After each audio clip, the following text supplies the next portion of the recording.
સંસદમાં સનાતન સંસ્કૃતિ અપમાન મુદ્દે સંતોમાં આક્રોશ વ્યાપ્યો છે। અમદાવાદમાં સનાતન સંત સમાજે યોજી પત્રકાર પરિષદ તેઓએ યોજી સંસદમાં ભગવા વસ્ત્રો અને સંતોના અપમાનનો આક્ષેપ કરવામાં આવ્યો। કલેક્ટરને રાષ્ટ્રપતિ અને સરકારને સંબોધી રજૂઆત કરવામાં આવી। સંકળાયેલા નેતાઓ સામે એફઆઈઆર નોંધવાની સંતોની માંગણી છે। સંસદ સભ્યપદ રદ કરવાનો પણ સંત મહંતોનો સૂર જોવા મળી રહ્યો છે। દેશવ્યાપી આંદોલન અને કાનૂની લડતની ચેતવણી આપવામાં આવી। સંતો મહંતોએ સનાતન સંસ્કૃતિના સન્માનની માંગ કરી છે અને દેશભરમાં આંદોલનની રણનીતિ જાહેર કરવાની તૈયારી બતાવી છે। પપ્પુ યાદવ મલ્લિકાર્જુન ખડગે સામે ધાર્મિક લાગણી દુભાવવાનો દાવો છે। રાહુલ ગાંધી સાંસદ અવધેશ પ્રસાદ સામે પણ આક્ષેપો લગાવવામાં આવ્યા છે। પરંતુ માત્ર રાજકીય રોટલા શેકવા માટે પપ્પુ યાદવ જેવા લોકો સનાતન ધર્મનું અપમાન કરે, ભગવા વસ્ત્રનો ભગવો રંગ એ અમારામાં આસ્થાનો રંગ છે, એ અમારી અસ્મિતાનો રંગ છે। અને એ રીતે એની સાથે ખડગેજી, રાહુલ ગાંધીજી અને બીજા અન્ય સાંસદો જે જોડાયા, જે રાહુલ ગાંધીજી આજ સુધી અયોધ્યામાં દર્શન કરવા નથી ગયા, 5 રૂપિયા ફાળો નથી આપ્યો, એ સંસદની અંદર જે આ નાટક ચાલી રહ્યું હતું એમાં પોતે રાજકીય રોટલા શેકવા માટે ત્યાં આગળ દાન અર્પણ કરે છે।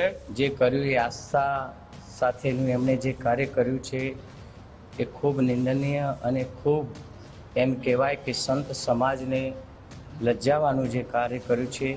અને સૌથી મોટો તો શ્રદ્ધાનો વિષય, જે રામ ભગવાનનો શ્રદ્ધાના વિષય પર એમણે જે આ કાર્ય કર્યું છે, તો એના માટે આજે અમે સૌ ભેગા થઈ કલેક્ટરશ્રીને એક આવેદનપત્ર આપવામાં આવશે।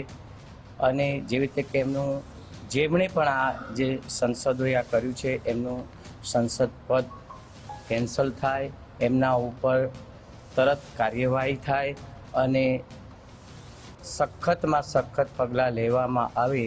અને ખૂબ સંતો દ્વારા આજ એનો આ વિરોધ વ્યક્ત કરવામાં આવી રહ્યો છે। એને એ ખબર નથી કે બનાवटी संत भेष त्रेता में बे बनाता। एक कालनेमी હનુમાનજીની રસ્તા રોકવા માટે સંત બનીને હનુમાનજીની રસ્તા રોકવાનો પ્રયત્ન કરો।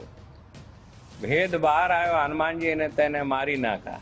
રાવણ સંતને વેશમાં માં સીતા જગદંબાનો અપહરણ કરીને એનો કૃત એનો પરિણામ એક થયો કે રાક્ષસ જાતિનો વિનાશ થયો। તો હું માનું છું કે જે આ પપ્પુ યાદવ રાહુલ પ્રત્યે કૃત કરેલો છે, તો હું માનું છું કે એમનો હવે અંતિમ और विनाश ने मार्गे गया है।